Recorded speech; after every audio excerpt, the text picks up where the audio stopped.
Kia hora te māreno kia papa pauna me te moana hei huarei mā tātou I tēnei rā. Aroa hatu, aroa mai tātou I a tātou.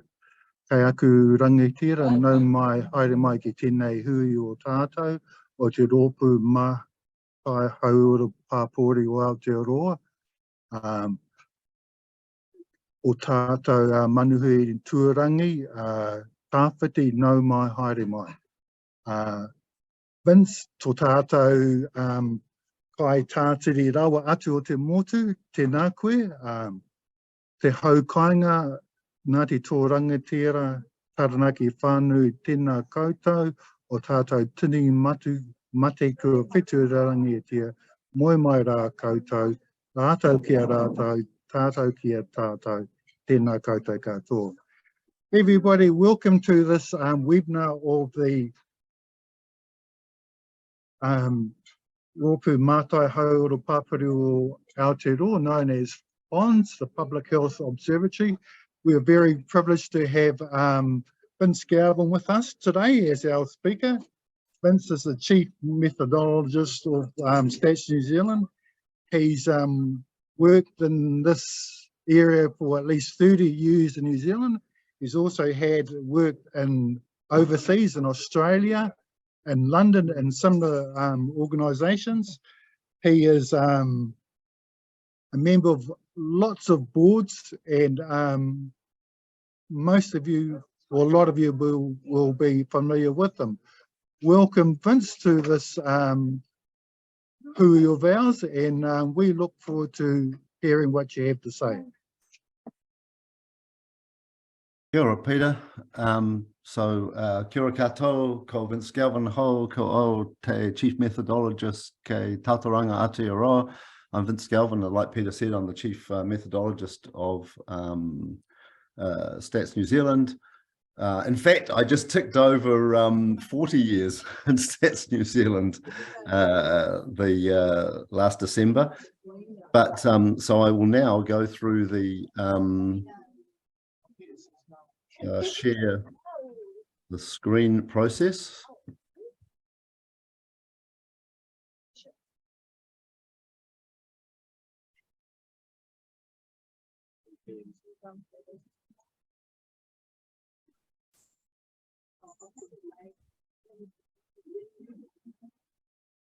Oh, I thought I clicked on all the right things.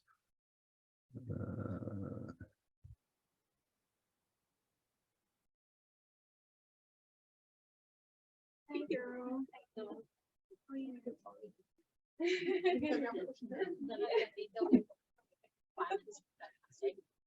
Okay, so I got you. Just change that. Yeah. Is that going to be enough? Cool. Or should we drop it down? Or can you get rid of the presentation stuff?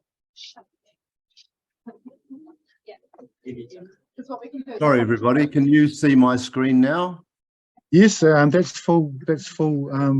Sorry, my apologies. Having practiced beforehand, Yeah. I then didn't do such a great job. So you'll excuse me. I'm a better presenter when I can see faces and body language. So you'll so I will aim to talk for about 40 minutes, about 20 minutes of questions, and we will go from there. So I'm going to talk to you about the 2023 census.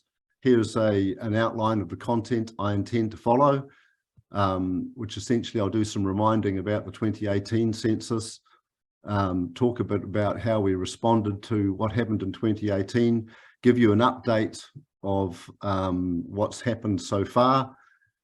This is sort of interim, so I'll be telling you all sorts of caveats, so please bear in mind that I'll flash up one screen with some numbers on it, but those numbers will be pretty well out of date already.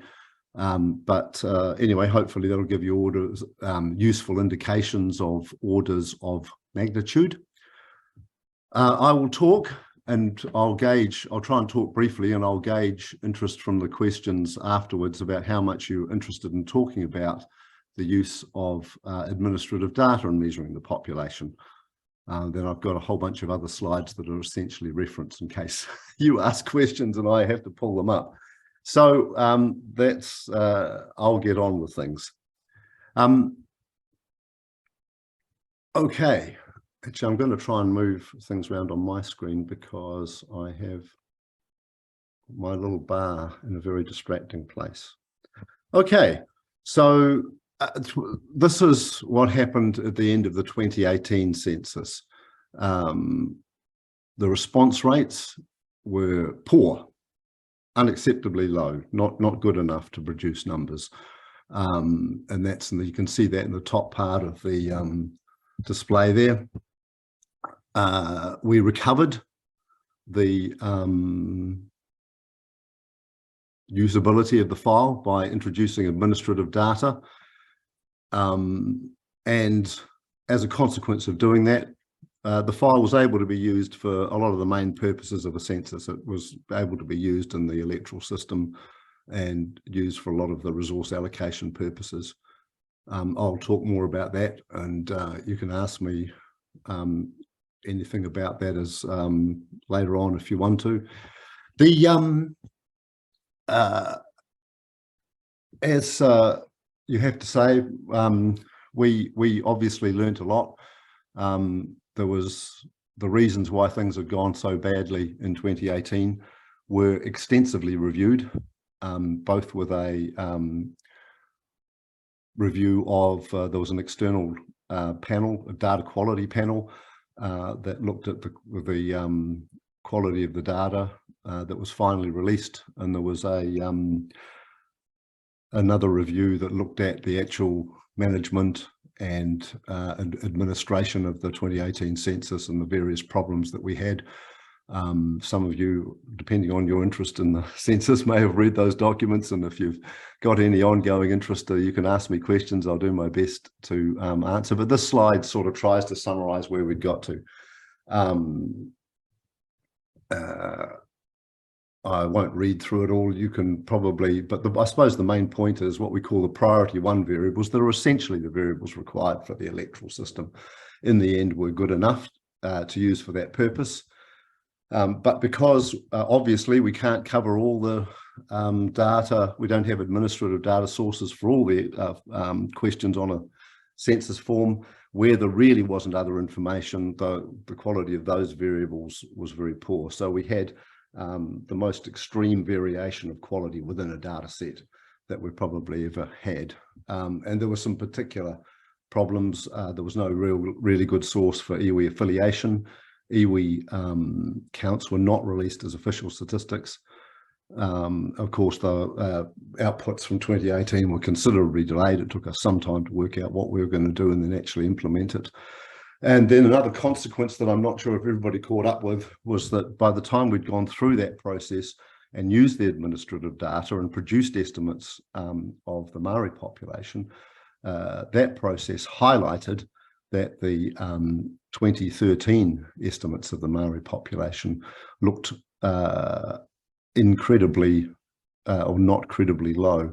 So we did revise the Maori population into the 2013 Maori population estimate. So we went back and revised that. So there's information available about that on websites and the like, if you want to follow that up. So 2023, what did we do in response to that?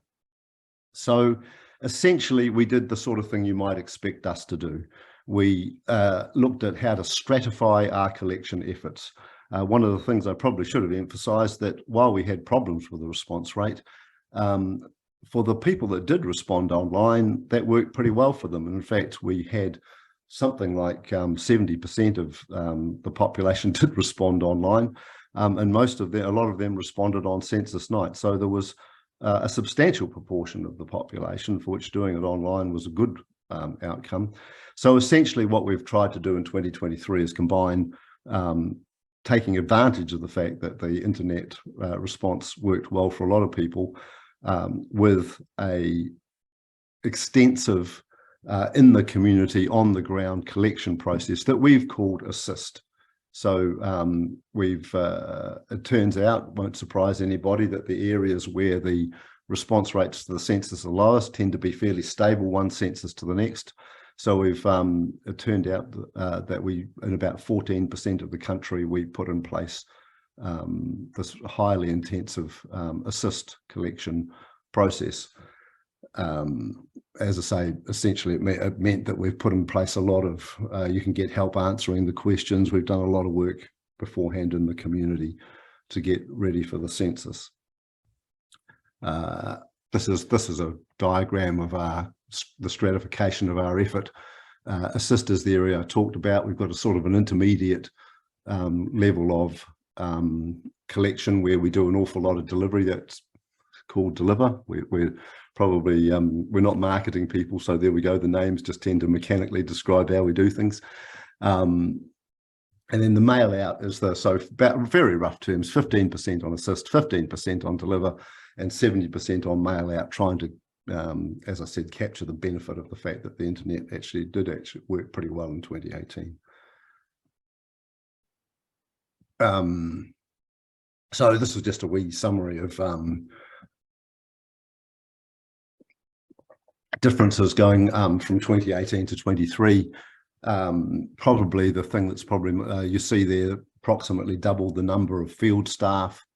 One of the things the review in 2018 picked up was that in the end, we'd only sent out about 3% of the population got sent paper in 2018, and that was one of the genuine management mistakes that occurred. There was a whole sequence of decisions made one after the other that kept on reducing how much paper we sent out, and it accumulated a bit faster and more than anybody really appreciated.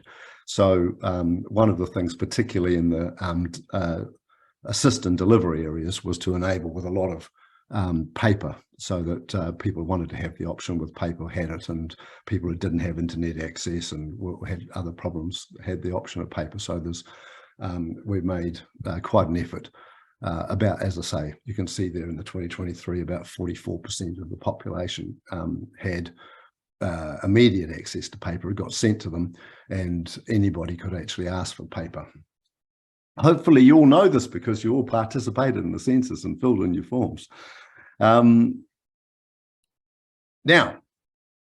so where were the assist areas? The assist areas are in green in this picture, so no surprising, the far north, out east, other places. And why have I shown you a map of this? Because in the run-up to Census Day 2023, of course, we had cyclones, floods, etc. And as you can see, this is an old, this is the 17th of February, this is before Census Day, but this gave you some idea of where the impacts of the cyclones and Cyclone Gabrielle and the flooding was. So, and of course, we can do this and this. Confusingly, there's now the red areas that are ones that are the ones most affected.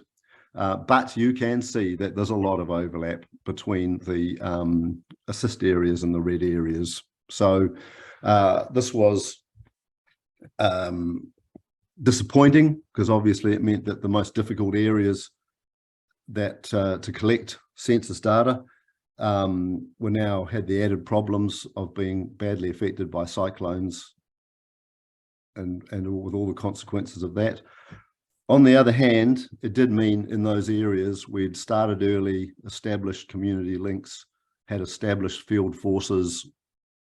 So we had quite a bit of infrastructure in place for being helpful in the community and with talking to community leaders about when it would be a good time to start the collection process.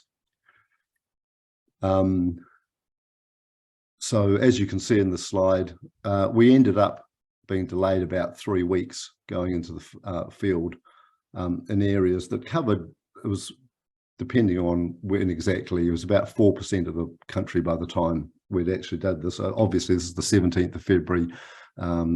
census day was March 6th, by which time there was a lot less red in the picture. Things have sort of improved continuously in the run-up, but there was about 4% of the country we needed to delay going and doing collection.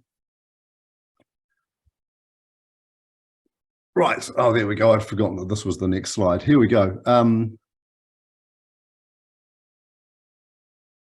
This is simply running through the sort of problems that we've had to consider in doing that. I'd have to say, so as the previous slide identified, there were some people very keen to participate in Napier because you could get just go online anyway and try and complete your forms. The good folk of Napier, 40% of them had completed a census form before we delivered anything to them, which was sort of remarkable. So there was clearly, while there's some people are not in a good position and clearly not able to participate in the census, some other people were much more worried about missing out. Okay, so now I'm going to do a little bit of highs and lows from the census. This is, there's been a lot of effort put in place. There's just some order of magnitude numbers.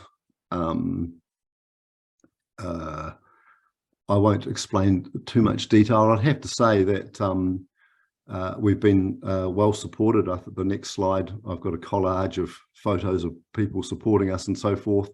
A lot more, the 1,800 staff in 2018 was the plan. I don't think we ever quite made it to that. We certainly achieved, had all the staff that we needed, which was initially had been a concern because of the somewhat tight labour market conditions when we were attempting to recruit staff, but we did overcome that.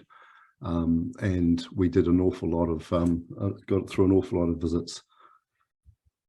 Here we go.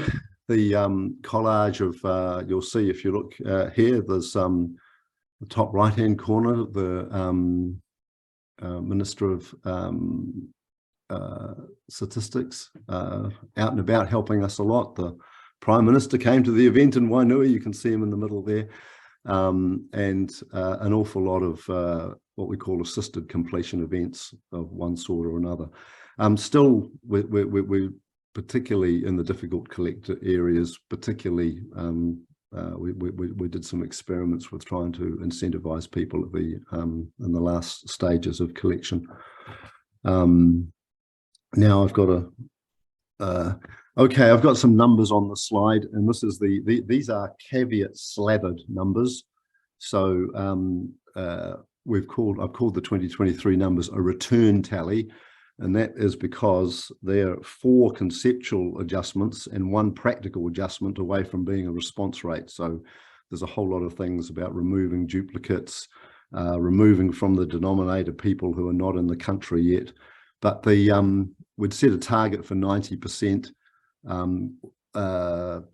With all the impact of all those adjustments I referred to, the normal impact, and who knows when it, because you never know until you've done all this, will be usually adds 2 or 3%. The Maori and Pacific rates have still been low. We've done better, as you can see from that slide, with the youth and the campaigns to encourage the participation of youth, but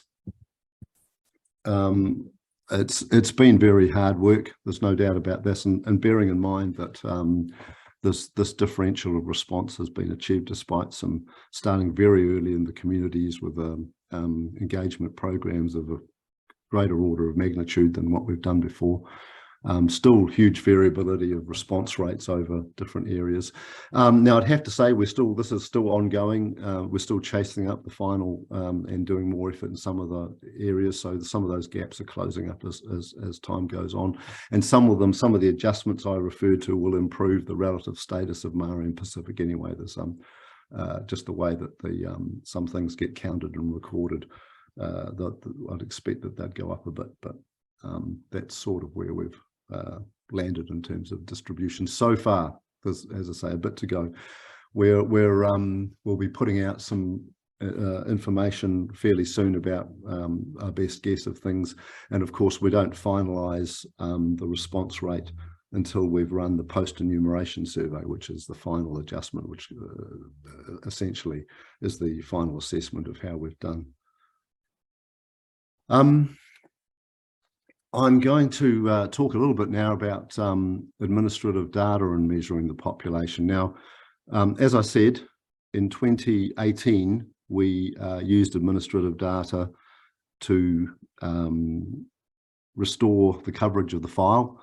That took us a little while to do because we had to develop the method. In 2023, essentially, we're going to use the same method, but it's been designed into the process. So we'll be implementing getting the coverage. So this is just a slide summarizing that's our intention. Will be essentially and giving you some idea of how this works. We take this completed census forms. We have an administrative population data set. We link the two together. We do a bunch of things to make sure that the administrative population set is a fairly conservative coverage.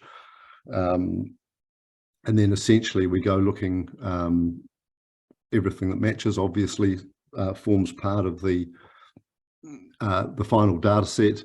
And then we make decisions about how much of the administrative file we put in. So the final file, hopefully this is understandable, looks a bit like this. On the left, you've got the original 23 census responses.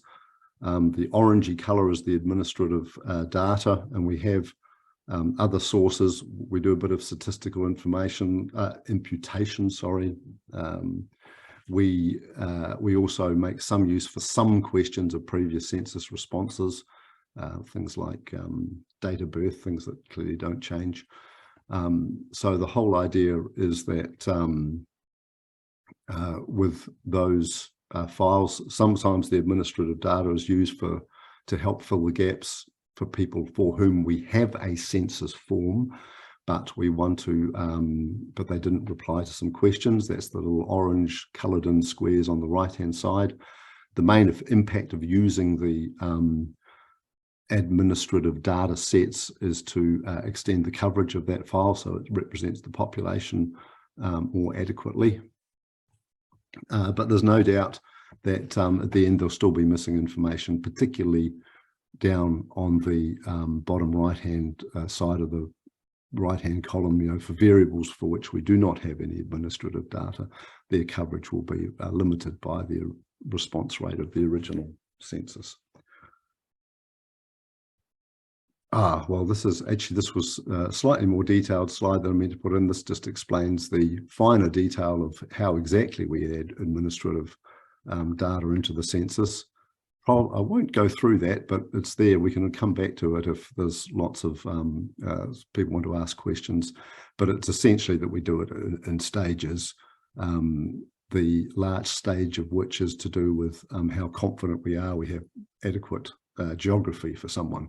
A lot of the major uses of the census come down to putting people in the right place. So that tends to be the final discriminator for whether or not we put a record in the file or not. Okay, so I'll try and explain this diagram a little more carefully because I find it one of the more informative ones. So this is like a projection of data quality, how we'll be impacted by response rates given the administrative data and the previous census information and the like that we have on hand. So it's a list of variables. You can see that not all the variables, some of the variables on the census file. The data quality is a metric we have, and it's just a 0 to 1 metric. So the idea is that every census response counts 1, and in this metric, and a administrative data response counts less than 1. And then we add it all up, divide it by the number. So essentially to get, if everybody responded to the census, we would have that would get a score of 1. And usually it's about 0.8. We give the score to the administrative data. So then the idea of the sequences, which correspond to different levels of response. So you can see there in the key at the bottom, we've got the blue dots are 80%, the yellowish dots are 85%, and the red dots are 90%. And this indicates the quality that we think we will obtain at the different levels of response. So the idea of this picture is that now there's 2 things going on here. There's the extent to which we have other data for individual variables, and there's also the fact that some variables, even if when we get responses, census responses, there are some individual questions that people are less likely to respond to. So there's a certain amount of what we call item non-response in the background here that tells the picture. But the main information of this display is that for the variables that certainly for the variables that we use in the calculation of the electoral seats, we have sufficient administrative data so that even with a relatively lower response, things will we can do that get pretty good quality for those data. Now you'll see from the slides that at an overall level the response rate's been more like 90%, but that's for Maori and Pacific, the response rates is going to be, well, hopefully it'll be more like about 80%. So there'll be lots of variability in the file, but this gives you some idea of how our use of administrative data offsets the problems of response rates, but how variable that offsetting actually turns out to be. And this is just an estimate, of course. There's a whole lot of assumptions built in this, but this is just to give people orders of magnitude of what we expect to happen. Now, so I was going to move on a little bit now to talking in general about using measuring the population with administrative data. And hopefully, if you are interested in this area, you will be aware of the existence of the administrative population census on Stats New Zealand's experimental website. So I've just forgotten what the next slide is. Right. So this slide is this isn't a small attempt at humor against myself. This is just a little indication of the fact we're rather anxious to convey to everybody that this is an experimental data set, so that if you go onto this part of the website to look for the data, you'll get a subtle hint from looking at the page that it's experimental, by the fact that obviously we use the word experimental fairly extensively. But I've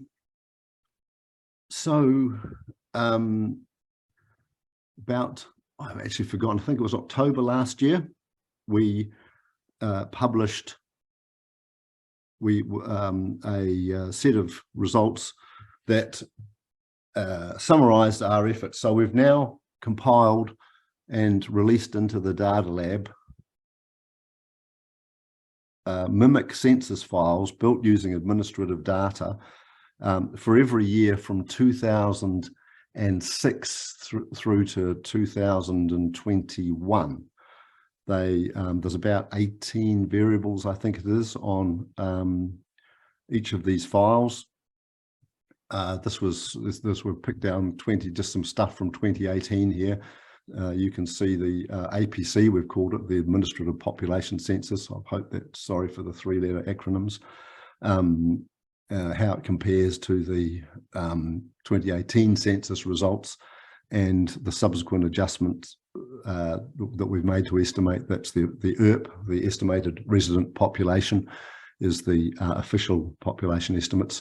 But anyway, you get a sense that the APC, certainly for this period in 2018, the APC files follows the population estimates pretty well.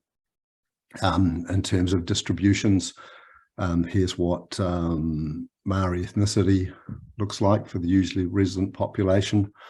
There's still some things we need to understand, but the again, the coverage is pretty good.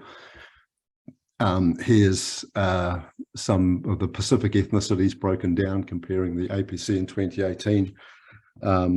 People who follow this will be aware that we have Fijians are difficult because it comes down to how we identify people who are of Indian ethnicity, whether they call themselves Fijian or not. That tends to cause confusion, but you can see in pretty well most of the other populations from the administrative population census, we're able to follow the estimates that are census and based reasonably well. So there's most cases the coverage is improving. So this is just we're putting the administrative, all the variables on the APC into categories here, and talking about how the coverage has changed over time as best we can tell. It's you've got, as I say, separated you can see there into the demographic and identity variables and the social and economic variables. So we've been able to improve the coverage over time. A lot of the data sources themselves started going more fully online about the mid-1990s. So as everybody ages, the proportion of the population that are well recorded in the administrative data tends to increase. So this gives you some idea of how this is working out. Look, so later in the year, we'll also be starting to talk about what the options for the 2028 census might start to look like. We'll be going out with papers and looking to engage very widely in terms of people who are interested and want to talk about this. But we'll certainly have an option in there to not have a traditional 2028 census, what we call a full enumeration 2028 census. The 2023 census has been costly.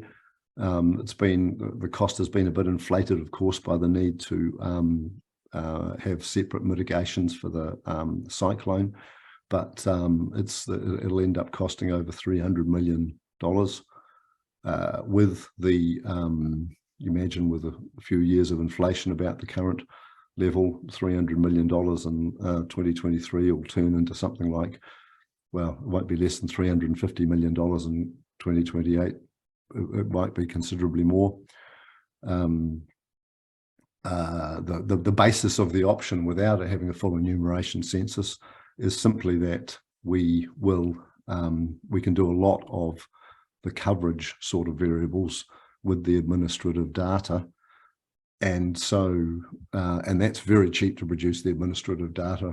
There was a team, the existing administrative population census, the experimental unit record files, while they haven't been groomed in the way you would a census file, there's not imputation in them and a whole lot of other things. They have a team of sort of a dozen or so people worked for about 18 months and produced all those files from 2006 to 2021. So you can sort of see it just in terms of scale and magnitude. That's a lot cheaper, and the thinking is that we'd like to engage people around what if they consider the argument that the running a full enumeration 2028 census wouldn't add enough benefit at the margin to make it worth spending $350 million on, but what are some other approaches, ideas, information needs that don't need to be traditional information needs, but do need to be in the scope of social and population statistics that might be considered with that option. So we're essentially trying to give ourselves a look at doing something very different. Obviously, we'll be very active in talking to iwi partners about this, because of the difficulties we've had in getting response rates and being able to provide iwi affiliation estimates to the different iwi. But we will, but I think, you know, you might want to ask questions or express views about this in the question time. Now, I had just stuff that was information about content and so other things. I had I did have the slide. This was just probably not just a few comments about COVID on the way through. Obviously, possibly the biggest impact on COVID this time was just simply that some of our, it did interrupt our attempts to run dress rehearsals. We had, and we really had to back out. We had an outbreak where we were running a dress rehearsal, so we've had to back out a lot of doing that. So we'll be going through processes and reviewing how that actually impacted by the time we've been through it all.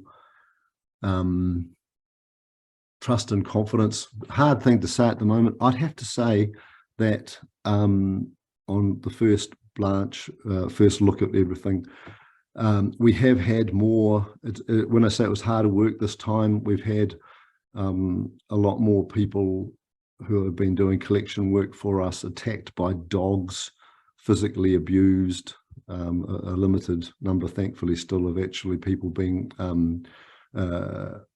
verbally abused. We've had a lot of verbal abuse, some physical abuse, still not that much, but consistent in our other household surveys. We obviously, Stats New Zealand has an ongoing program of collecting data from households, and that tells a similar story of declining response rates, higher cost per unit of collected data, and big increases over time in health and safety incidents concerning the people doing the data collection. And Stats New Zealand's part of a network of government agencies that have frontline staff, and the story that all those agencies tell is pretty similar. Doing frontline work with the public in New Zealand is riskier to people's health and well-being. So it's part of the picture of going forward too, is what response rates are actually achievable. And to be blunt, in some places it's the physical risk for people is increasing. So I think that was that was an out-of-date conclusion style, so I think I should probably I'll leave it. Maybe leave things here. So there we go. I said I'd talk for 40 minutes. That's about 40 minutes, so I'll stop there and invite discussion, questions. Peter. Kia ora, Vince. Ngā mihi ki a koe mā tēnei kōrero tino whakahirahira, tino mārama, tēnā koe. Thank you, Vince, for this this talk. I've really enjoyed this. It was good to have a catch up of what happened in 2018, to be reminded of the challenges that we've faced in the last 5 years. You know, it's kind of like what's happened in the last 5 years with COVID and with the cyclone. You know, this is big. This is not normal. So there's definitely a lot of challenges out there. I found the graphs and the language in the presentation clear and easy to understand.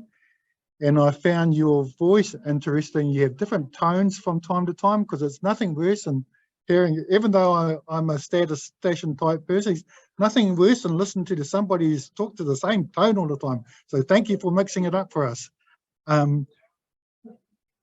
We have one question. Patrick, I know you're the ace of this, but we have one question in the question and answers that I can see. So maybe we'll start with that. And I have some questions, but will anybody that puts something through, I'm suggesting you do it in the question and answer box, and I'll go straight to those as they appear. For anyone who does have a question, you can either put it into the Q&A box, as Peter suggests, or if at the bottom of your screen or somewhere on your control ribbon, you'll see a button called the raise hand button. If you click that, I'll see that you've got a question and I'll be able to unmute you and you can ask your question to Vince directly. But yeah, we do have I think the first question off the line is from Sarah Rendell, who asks, this is a less than full iteration census. How would stats ensure that those missing from administrative data sets are included and counted? So we've the administrative data sets that they're not so rich in all the variables that they have. As far as we can tell, they've got pretty good coverage. They've got much better coverage of the population than our direct census attempt. But the final sort of adjudicator of that is we still run a post-enumeration survey, and that still looks at the coverage of the overall final file. So in terms of, by that stage, of course, we don't have extra data, but we do allow for the fact that we might not have, for the ones we might have missed in the administrative data, with the final adjustments we make when we move from having the census file to publishing the estimated resident population. So, for example, when we did this last time, it turned out that the process of doing the post-enumeration survey highlighted that we hadn't quite understood how the children of migrants had been treated in the administrative data. So we've changed all that this time. So it is true that you have to be very careful with administrative data to understand who is and who isn't there and how exactly all those different administrative processes work. So as I say, we still have a post-enumeration survey essentially as the answer to check on the final coverage of the file that we create. Vince, Heather McLeod has a question. Patrick, can you allow Heather to speak? Yeah, Heather, you're free to speak if you can turn your microphone on. I didn't have a question, Patrick, so something odd is happening on your side. So you've got your hand up. You might have tried to react. That's okay. I will put your hand down.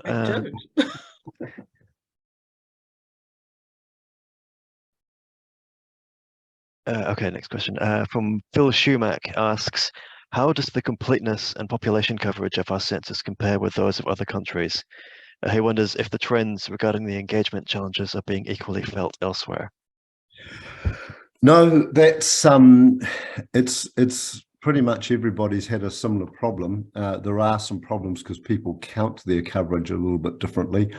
I won't go too much into that because it's sort of a slight disputed territory, but I will say that certainly to my knowledge, the UK, Ireland and Canada will be putting out documents this year talking about their next census, and also having one of the options in those documents that maybe there's not much point in running a full enumeration census next time.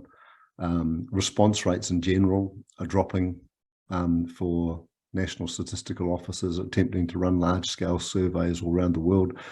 Relatively, we're still, while if you look at it, it looks like our census rates are low, but that's partly how we count response. Certainly for our other ongoing household survey programs, we're still scoring, it depends on the different counts, either 70% or 80%, depending on the counts. In New Zealand, the UK is down to about 30% response rate in their labour force survey. So no, it's a big problem everywhere, getting response rates in large-scale national surveys. Right. Jim asks if you can provide more comment on APC, for instance, the implications and major differences from the census.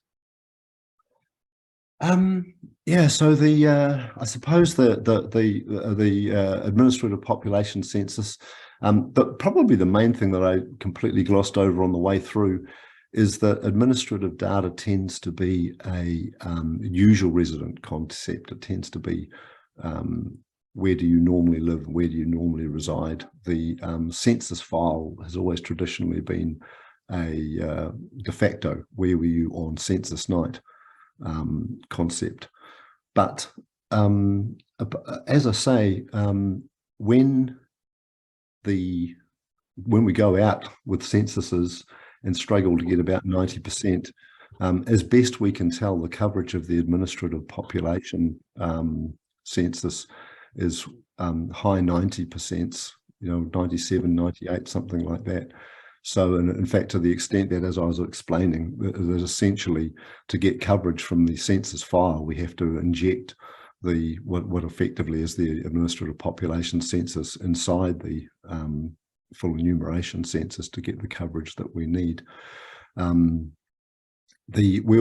other thing that, as I passed over briefly with the administrative population census, is that at the moment it's very much just the records from the administrative data.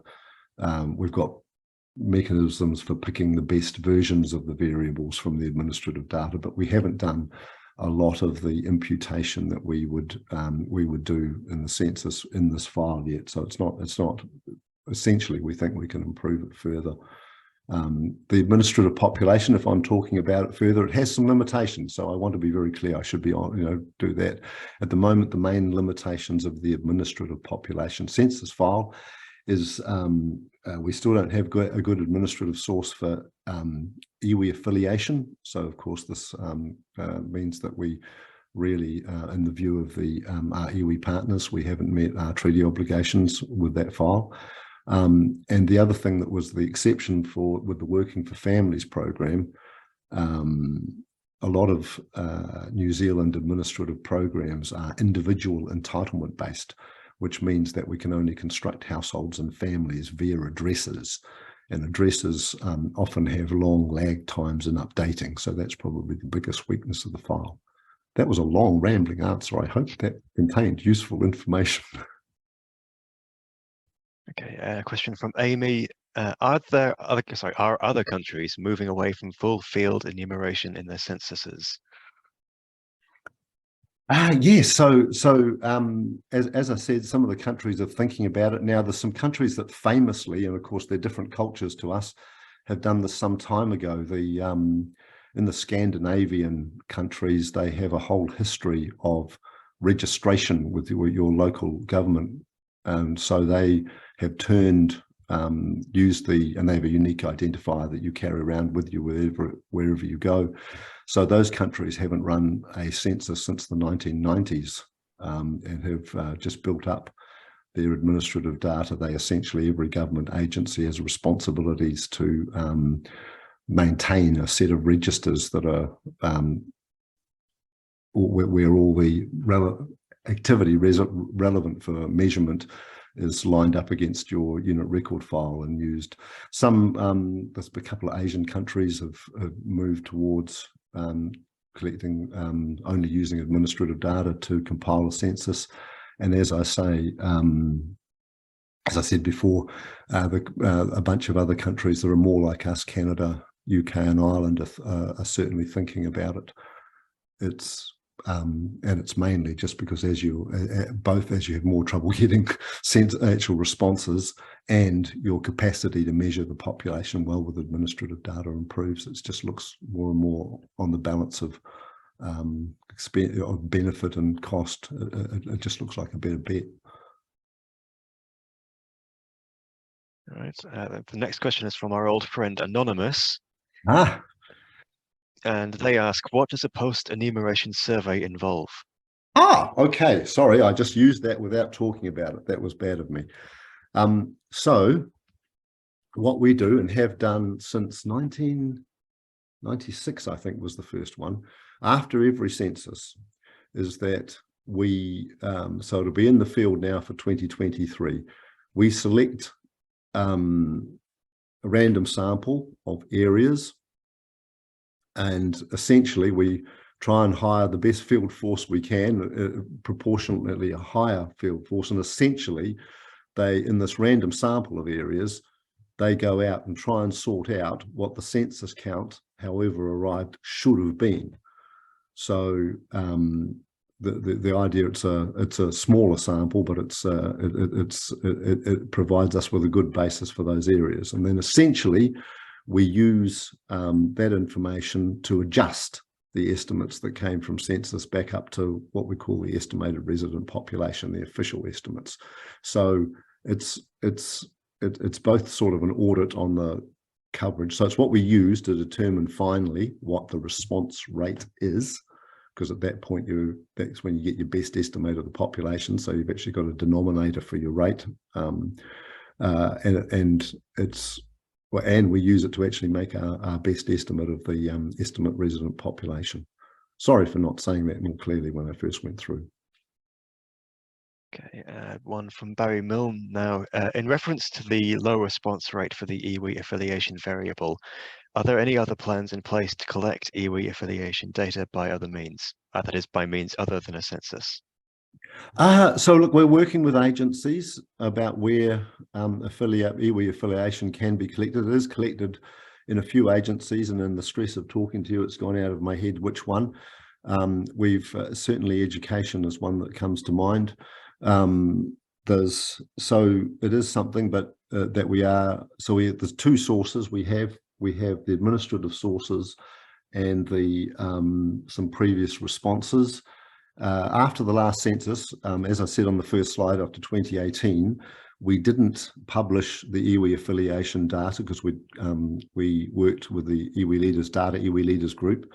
But we did subsequently, after that census, under their we sort of worked with them as the client, and we produced a series of estimates that are available on Te Whata, the website that's owned and run by the data iwi leaders groups, that were like experimental estimates they were essentially the best possible estimates we could have produced by iwi affiliation. So in terms of the 2023 census, we are working again closely in partnership with our iwi partners as to whether the methods that we used after the 2018 census will be incorporated into the estimates for the 2023 census estimates, so that we will be able to see essentially the best we can do with the data we have collected. So two parts of the question, we're looking to have some of those methods put into the actual census file itself, and yes, we're working with other agencies to try and identify ways of collecting iwi affiliation data from administrative sources. Okay, well, two more questions to go.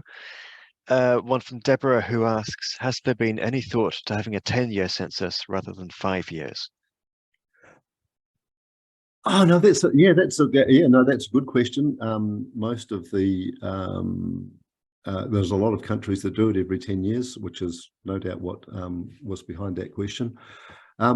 We have said in New Zealand previously that we have because we're so far away, apparently because we're so far away with each other, away from anywhere else in the world, we have very high levels of internal mobility in New Zealand. If you compare how much New Zealanders move around internally compared to other countries, in fact, there was one number at one stage, and I could be held to be wrong by other people on the call who know more about that. There was something like 45 or 50% of New Zealanders changed address over a 5-year period. So we've always said we're different.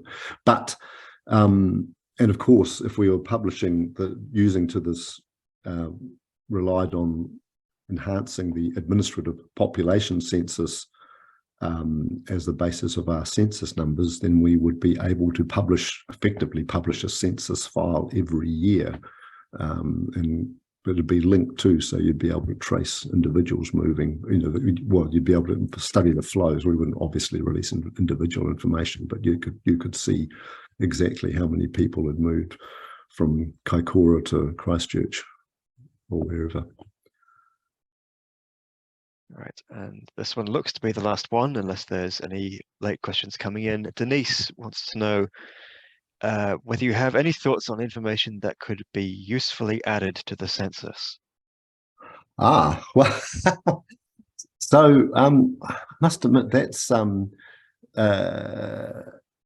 other people tend to have so many ideas about that that's not something I tended to had to worry about. I think one of the things that I think is an interesting aspect is that the census itself is a bit of a thin data set. So one of the more interesting things we've done with this census in the last few censuses is this idea of post-enumeration surveys, using the census to be the basis of a te kupinga sample or a disability sample, so that we can use using the census to be the basis of a survey that then allows more detailed information. And I think one of the challenges going ahead will be how we develop the detail so that we can identify subpopulations and make it easier to target populations rather than waiting around for a census. I don't know if people have had the opportunity. So there's a long-term insights briefing process being instituted in government, and the Ministry of Pacific Peoples has chosen to write theirs on data. And they had a draft that was out and around for consultation. I don't know if people have had a look at it, but essentially it argued that one of their problems was that something like a census or a labour force survey either didn't happen often enough or wasn't sufficiently targeted to their communities of interest in terms of who ended up in the sample. And then some of the questions were very one size fits all and tended not to fit the reality of the lives of Pacific people very well. So I think one of the possibilities, if we don't run a full enumeration census, will be exploring how we can conduct more tailored, both in terms of the targeting of the sample and the targeting of the content, tailored collections, more of those, so that the different communities that we serve can be better informed. Thank you, Vince. We're running out of time now. Barry has a quick notice, and then I'll close us off. Barry? Hopefully he's still there. How much time we've got left, Patrick? We have no fixed end time. Okay. But we are coming up on 1, or lunchtime, as you might call it. Hang on, his volume thing's mute button's gone off. Here he is. Hi everyone. Thanks, Vince, and I'll let Peter formally thank you, but thanks again, and also congratulations on your outstanding service, 40 years service to Stats New Zealand. Then Vince said that he got a piece of cake, and long gone are the days of the gold watch, Vince. I'm sorry. I just want to take a minute and thanks Peter and Patrick for letting me to remind everybody here about the PHONZ online conference on the 19th, 2021 of July. We've got a full program from 9 till 1 each day. Both international and national presenters will be sending out the schedule soon. Just encourage you to register for that. Currently we've got, I think Patrick said, 220 odd people registered, so we're more than happy to welcome some more. So go to the web page, the PHONZ website, and you can actually register. So thank you, Patrick and Peter and Vince. Kia ora. Anno Vince, ngā mihi kia koe mā tēnei kōrero, tino whakaherehere, tino marama. I really enjoyed this talk, and it's really good to catch up with things. There were so many interesting things. Response rates have gone up, and well, they're still a bit low for Māori Pacific, but the fact that they've gone up and we've had such a turbulent last few years, I think that's a really good sign. We're getting close to 1 o'clock, so I'm going to close off this meeting now, but we will, I don't know if you're available, but certainly Barry, Patrick and I will be online for another couple of minutes in case anybody has any other questions. So I'll close this up now. And again, thank you very much for this very informative talk, Vince. Kia tau, kia tātou katoa, te ata whai o tō tātou ariki o heu ka raiti, me te aro, te ata, me te whiwhinga tahitanga ki te wairua tapu, āki, āmeni. Thank you all very much for attending. That's the end of our formal proceedings. Thank you.